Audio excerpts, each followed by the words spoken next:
27 ઓગ 2025 ભાવનગરમાં સરિતા કા રાજા ગણેશ મહોત્સવની ધામધૂમથી શરૂઆત થઈ છે।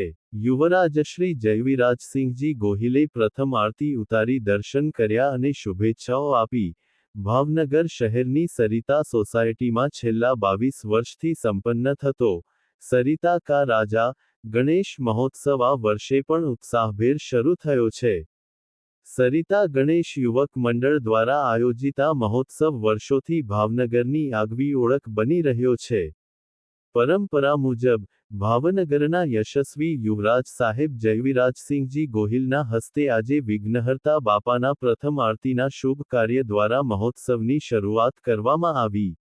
યુવરાજ સાહેબે ભક્તિભાવપૂર્વક આરતી ઉતારી અને તમામ ભક્તો માટે શુભેચ્છાઓ પાઠવી। સ્થળ પર ભક્તોની ભારે ભીડ ઉમટી હતી અને સમગ્ર પરિસર ગણપતિ બાપ્પા મોરયા ના નાદથી ગુંજી ઉઠ્યો।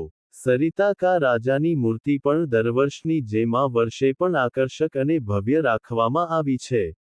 Reporter Ajay Makwana, Ahmedabad Dastak news 24।